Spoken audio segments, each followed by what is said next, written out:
welcome back to my channel.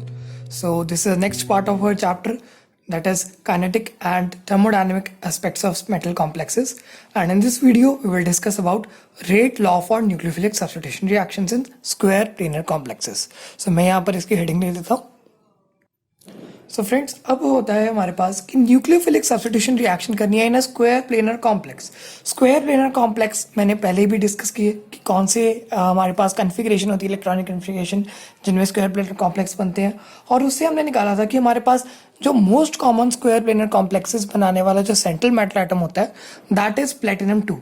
Right. So platinum 2 का हमारे पास एक जनरल स्क्वायर प्लेनर कॉम्प्लेक्स रहता हूँ, that is platinum 2 ligands, 1 trans ligand and 1 leaving ligand.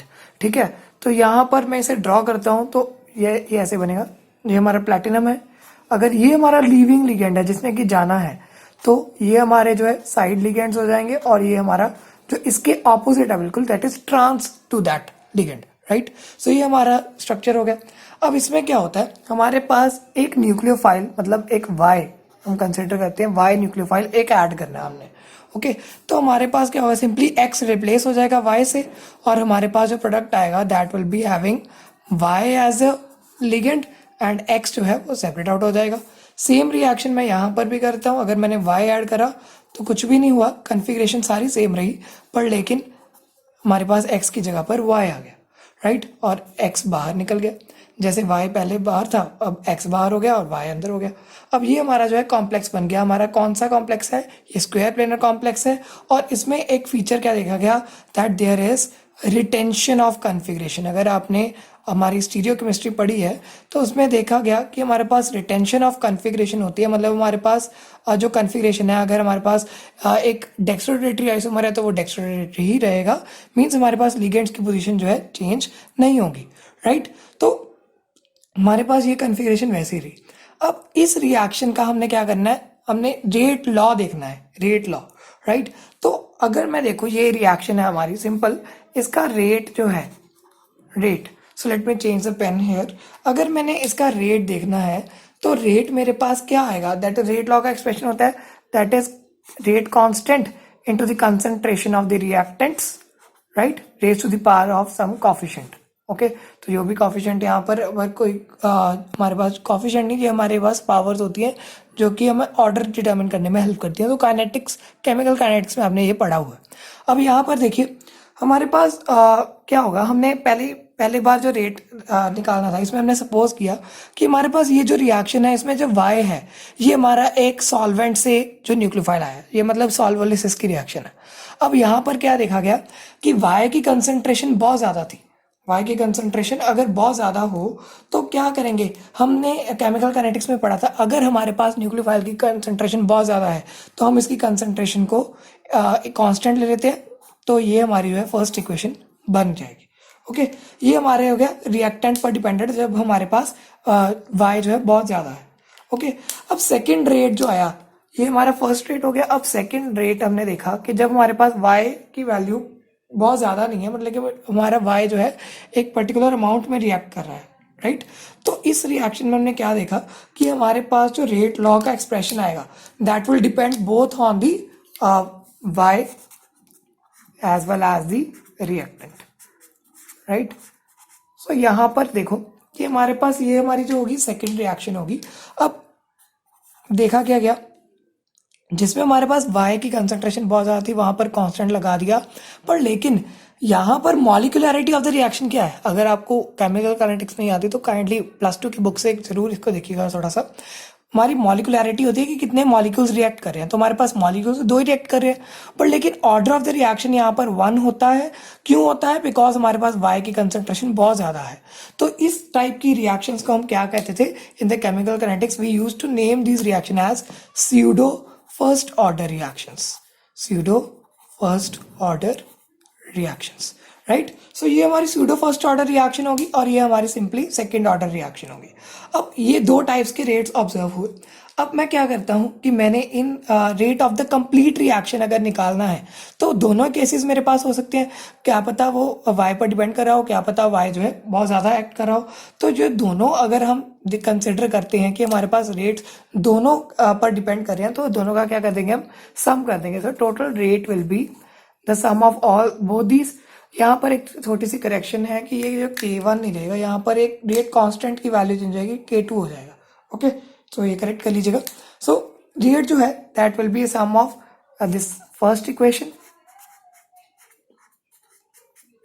Plus second equation.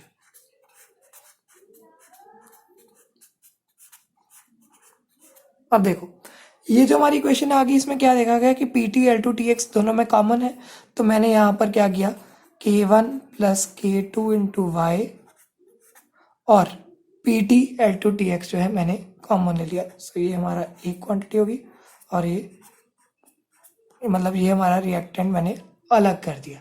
Okay, सो ये हमारे rate का expression हो गया। और यहाँ पर ये जो एक्सप्रेशन है इसे मैं एक जनरल क्वांटिटी नेम करूंगा, दैट इज K ऑब्जर्व्ड। ये हमारा ऑब्जर्व्ड रेट है, मतलब दोनों टाइप्स की रिएक्शंस, हमने सोचा कि हमारे पास दो पॉसिबिलिटीज है, तो दोनों टाइप्स की रिएक्शंस का रेट जो है हमने ऑब्जर्व्ड रेट लिख दिया इनटू द रिएक्टेंट। ओके, अब यहाँ पर K ऑब्जर्व जो हमारा जो अपने ऑब्जर्व किया रेट, उसकी वैल्यू क्या होगी, that value is K observe की वैल्यू है that is K1 plus K2 into Y, right. So ये हमारा K ऑब्जर्व्ड है। अब ये जो इक्वेशन है इसे थोड़ा सा मैं रीअरेंज करता हूँ, तो रीअरेंज करने पर मेरे पास आ जाएगा K observed is equal to K2 y plus K1। Simply ये वाली टर्म आगे लिख दी, ये वाली टर्म पीछे लिख दी। अब हमारे पास जब हम मैथमेटिक्स पढ़ते हैं तो एक ग्राफ बनाने के लिए जो जनरल इक्वेशन यूज होती है, graphical equation, that equation is y is equal to mx plus c, right. So ये हमारा हो गया y कॉम्पोनेंट, ये हमारा हो गया m, ये हमारा K2m हो गया, और ये हमारा जो x है x एक्सिस पर ये हो जाएगा y की कंसंट्रेशन, और जो हमारा इंटरसेप्ट है c that is equal to K1। So हमारा यहाँ पर ध्यान दीजिए, स्लोप ऑफ द ग्राफ जो यहाँ पर बनेगा that will B rate of K2, right, और जो हमारा इंटरसेप्ट होगा दैट विल बी K1। सो इसका जो ग्राफ बनता है that is near about a straight line graph. So let me draw that graph first. अब देखो फ्रेंड्स, यहाँ पर मैंने ग्राफ प्लॉट करा। अब ये जो ग्राफ है ये हमारा इसके भी हाफ पर आएगा, ये वाली इक्वेशन जो हमने पिछले डेराइव की थी, तो यही वाली इक्वेशन के बेसिस पर हमारे पास जो ग्राफ आता है that is a straight line. But लेकिन हर लिगेंड के लिए जो हमारा हर वाई जो है हमारा कोई भी लिगेंड हो सकता है, तो हर लिगेंड के लिए डिफरेंट कंसंट्रेशन पर डिफरेंट ग्राफ आता है। जैसे अगर मैं थायोसाइनाइड को कंसिडर करूँ तो थायोसाइनाइड की जो स्ट्रेट लाइन आएगी लाइक दिस आएगी, और यहाँ पर कुछ इंटरसेप्ट भी होगा। इंटरसेप्ट क्यों होगा, बिकॉज ये हमारा K1 है, तो K1 की वैल्यू अगर यहाँ पर है तो ये हमारा ग्राफ जो है इस तरीके से एक स्ट्रेट लाइन आएगी। ओके, ये हमारा थायोसाइनाइड का ग्राफ है। इसी तरीके से हमारे पास और भी, जैसे हमारे पास आयोडाइड लिगेंड हो तो हमारे पास थोड़ा सा ग्राफ डाउनवर्ड स्लोप पर आ जाता है। ओके, अगर साइनाइड हो तो ये हमारे पास ग्राफ कुछ ऐसा आ जाएगा। ओके, और अगर कुछ और लिगेंड्स हैं जैसे ब्रोमाइड, नाइट्राइड, तो इनके ग्राफ जो है इनकी डाउनवर्ड स्लोप आती है। ये पुट करते हैं हमारा C6H5SH, राइट, एंड ये ब्रोमाइड आयन और ये हमारा नाइट्राइड आयन। ओके, इस तरीके से हमारे पास डिफरेंट वैल्यूज ऑफ वाई के लिए हमारे पास डिफरेंट ग्राफ्स आते हैं, और इस ग्राफ के स्लोप से, ये जो हमारा ग्राफ है इसका स्लोप क्या है that is K2।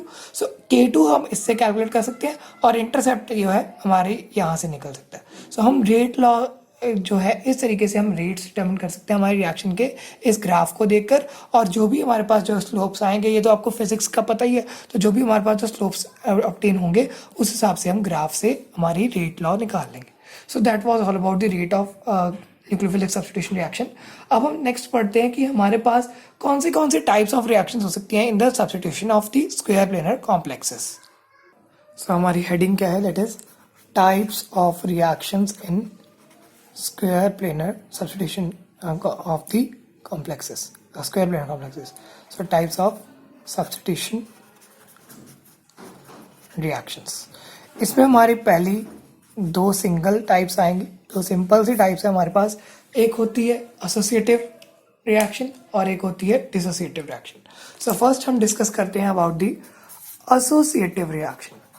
Associative reaction का मतलब मैं आपको एक्सप्लेन करता हूँ। एसोसिएटिव रिएक्शन जो होती है, देखो इसमें हमारे पास क्या होगा कि हमारे पास एक लिगेंड था, एक हमारे पास रिएक्टेंट था, इसमें हमारे पास लिगेंड ऐड हो गया और ये जुड़ गए, तो ये हमारे पास जो है रिएक्टेंट के साथ लिगेंड भी ऐड होके कॉम्प्लेक्स बन गया। सो इसमें क्या हो गया, कोऑर्डिनेशन नंबर क्या हुआ, इसका इंक्रीज हो गया। So there is increase in coordination number, क्योंकि हमारे पास अगर हमारे पास रिएक्टेंट के साथ 3 लिगेंड्स थे, राइट, तो एक और लिगेंड ऐड हुआ तो 4 लिगेंड्स हो गए, तो मतलब 4 बॉन्ड्स बन गए। So that is increase in the coordination number. और अब जब लिगेंड जुड़ गया है, मतलब हमारा पिछला लिगेंड भी लगा हुआ है, फिर इसके बाद क्या होता है, हमारा लिगेंड जो है जुड़ा हुआ नया वाला वो जुड़ जाता है, और पिछला वाला जो हमारा लिविंग लिगेंड होता है वो उतर जाता है। तो इसमें जो इंटरमीडिएट है उसे मैंने यहाँ पर शो किया, this is our intermediate. Okay, so इसकी जो डेफिनेशन बन सकती है, so let me write the reaction definition here. So friends, इसमें क्या होगा, हमारे पास इस रिएक्शन में rate determining step is the formation of intermediate with an increased coordination number. So यहाँ पर कोऑर्डिनेशन नंबर इंक्रीज हो जाता है। और इन टाइप की रिएक्शंस में हमारे पास जैसे SN2 मैकेनिज्म होता था न्यूक्लियोफिलिक सब्स्टिट्यूशन का, नॉर्मल जब एलिफेटिक कंपाउंड्स पढ़ते थे, तो हमारे पास क्या होता था, जो ट्रांजिशन स्टेट होती थी उसमें कोऑर्डिनेशन नंबर बढ़ जाता था। सो ये इनको SN2 टाइप ऑफ रिएक्शंस भी हम कह सकते हैं, राइट। एंड ये हमारी जो होती है इंक्रीज कोऑर्डिनेशन नंबर वाली रिएक्शंस है। So let me write here the next type, that is dissociative reaction. अब इसमें क्या होगा, सिंपली हमारे पास जैसे हमारे पास SN1 रिएक्शन होती थी, उसमें क्या होता था, ऑर्गेनिक्स में पढ़ा हुआ था आपने, ऑर्गेनिक केमिस्ट्री में +2 में, कि हमारे पास एक कार्बोकेटायन बनता था, तो उसमें जो लिगेंड पहले लगा हुआ था वो भी उतर गया। तो मतलब इसमें क्या होगा, कोऑर्डिनेशन नंबर कम हो गया, मतलब जो भी बॉन्ड्स हमारे पास लगे हुए थे वो कम हो गए। So such type of reactions are dissociative reactions. So let me write here the definition of that. So friends, इसमें देखो हमारे पास डिक्रीज हो गया कोऑर्डिनेशन नंबर, और जो इंटरमीडिएट बना है उसमें हमारे पास यहाँ पर कोऑर्डिनेशन नंबर कम हो गया, मतलब एक बॉन्ड कम हो गया। सो ये हमारी 2 मेन टाइप्स की रिएक्शंस हैं। इसके बाद 2 और टाइप्स की रिएक्शंस हैं, वो यहाँ पर मैं डिस्कस करता हूँ। अब देखो फ्रेंड्स, जो नेक्स्ट टाइप्स है हमारे पास, इसमें इंटरचेंज एसोसिएटिव और इंटरचेंज डिसोसिएटिव रिएक्शंस है। सिंपल है, इंटरचेंज होना मतलब हमारे पास लिगेंड जो है वो एक्सचेंज होने हैं, बट लेकिन यहाँ पर क्या होता है, हमारे पास एक ट्रांजिशन स्टेट बनती है। मतलब हमारे पास जैसे मैं अगर ब्रेक करूँ, इसमें क्या करेंगे कि हमारे पास एसोसिएटिव रिएक्शन है, तो हमारे पास पहले जैसे हमारे पास प्लेटिनम X से प्लेटिनम Y बनाना था, राइट, मतलब X को बाहर निकालना था, बाकी सारे लिगेंड्स एज इट इज थे, यहाँ पर Y। इसमें क्या होता है, इंटरचेंज एसोसिएटिव में PTY बॉन्ड जो है उसके बनने से पहले PTX बॉन्ड टूटना शुरू हो जाता है, right. So you can write here the PTX bond begins to break before PTY bond is fully formed. So PTX bond starts breaking before PTY bond is fully formed. So ये हमारी कौन सी reaction होगी, that is interchange associative, right. अब interchange dissociative में क्या होता है, हमारे पास जो है PTY बॉन्ड पहले बन जाता है और PTX बॉन्ड बाद में टूटता है, राइट। तो इसका हो जाएगा the platinum Y bond begins to break or begins to form before the platinum X bond breaks, right? So यहाँ पर क्या होता है, bond making is more significant, right, और यहाँ पर क्या होता है, bond breaking is more significant. So इन कीवर्ड्स को आप याद रख लीजिए, एंड ये आपको हमारे एग्जाम में काम आ जाएंगे, ओके। अब देखो इस चीज को मैं रिलेट करता हूँ हमारे रेट लॉ के साथ। सो let me show you that page. देखो ये हमारे पास वो पेज है। अब यहाँ पर हमने 2 रेट्स लिखे थे, एक हमारे पास था फर्स्ट और ये हमारे पास सेकंड था। अब इसमें क्या है कि हमारे पास ये फर्स्ट ऑर्डर रिएक्शन है, फर्स्ट ऑर्डर रिएक्शन जो होती है, मतलब इसमें जो है हमारे पास ये न्यूक्लियोफाइल पर डिपेंड नहीं कर रहा, और अगर ये न्यूक्लियोफाइल पर डिपेंड नहीं कर रहा तो सिंपली इसमें क्या है, जो हमारे पास जो इंटरमीडिएट बनेगा उसमें क्या होगा, डिसोसिएटिव मैकेनिज्म फॉलो होगा। सो ये हमारी जो है डिसोसिएटिव मैकेनिज्म की रिएक्शन है, जिसमें कि हमारे पास बॉन्ड ब्रेक हो जाएगा, मतलब लेस कोऑर्डिनेशन नंबर वाला हमारा इंटरमीडिएट बनेगा। इसमें क्या है, ये न्यूक्लियोफाइल पर डिपेंड करिए, इसमें बॉन्ड ऑर्डर 2 है, right, sorry, order of the reaction is 2, right. So इस तरीके से ये न्यूक्लियोफाइल पर डिपेंड करिए, मतलब इसमें बॉन्ड मेकिंग ज़्यादा जल्दी हो जाएगी, और बॉन्ड मेकिंग जल्दी हो जाएगी तो हमारे पास इंक्रीज कोऑर्डिनेशन वाला कॉम्प्लेक्स बन जाएगा। सो ये हमारे पास ए हो जाएगा, ओके, मतलब ये हमारे पास एसोसिएटिव रिएक्शन हो जाएगी। इसको हम रिलेट कर सकते हैं, ये हमारे पास SN1 रिएक्शन है और ये हमारे पास SN2 रिएक्शन है। सो इस तरीके से मैंने इन्हें रिलेट कर दिया और आपको पता भी चल गया कि हमारे पास ये किस तरीके से रेट्स को रिलेट करना है। अब देखो, ये चीज़ का स्ट्रॉन्ग एविडेंस आया हमारे पास कि हमारे पास ये जो मैकेनिज्म इसमें फॉलो हो रहा है दैट इज एसोसिएटिव मैकेनिज्म। मैं मैकेनिज्म भी सारा पढ़ाऊंगा आपको नेक्स्ट कमिंग वीडियोस में, पर लेकिन आप यहाँ पर समझिए ये मैकेनिज्म का हमारे पास आया कि हमारे पास एसोसिएटिव मैकेनिज्म फॉलो होगा। ये क्यों होगा? बिकॉज जब हमारे पास Y एक न्यूक्लियोफाइल है तो Y जो है वो सॉल्वेंट से compete करता है। अगर हमारे पास सॉल्वेंट S है तो सॉल्वेंट से compete करता है ताकि वो इसके साथ रिएक्ट कर पाए। सो इसमें जो है दो रिएक्शंस आनी शुरू हो जाती हैं। सो यहाँ पर मैं यहाँ आपको शो करता हूँ, जैसे हमारे पास PtL2TX था, ये हमारा स्टार्टिंग कॉम्प्लेक्स था PtL2TX, ओके। इस पर जो है सॉल्वेंट भी एक्ट कर सकता है और इस पर जो है Y भी एक्ट कर सकता है। सो मैं दो पाथवेज बना रहा हूँ, पहले हमारे Y ने एक्ट करा और Y वाला जो हमने कहा कि हमारे पास K2 है, मतलब हमारे पास ये Y पर भी डिपेंड करेगा। और हम सोच सकते हैं कि हमारे पास क्या है कि हम एक अलग से कांस्टेंट एरिया है K डैश, राइट, और उसमें जो है सॉल्वेंट एक्ट कर रहा है। सॉल्वेंट एक्ट करेगा तो सॉल्वेंट जो है वो अपना कॉम्प्लेक्स बनाने की कोशिश करेगा। तो जो सॉल्वेंट का कॉम्प्लेक्स है दैट इज PtL2T और सॉल्वेंट ऐड हो जाएगा उसमें, और जो हमारे पास Y वाला कॉम्प्लेक्स है that is PtL2T and Y, right. So यहाँ पर कंपेटिटिव रेट में हमें क्या पता चला कि हमारे पास जब सॉल्वेंट आ जाता है तो वो हमारे रेट को चेंज कर देता है, एंड वो अगर वो सॉल्वेंट ना एक्ट करे तो फिर सॉल्वेंट ना एक्ट करे तो हमारे पास सिंपल रिएक्शन हो जाएगी SN2, ओके।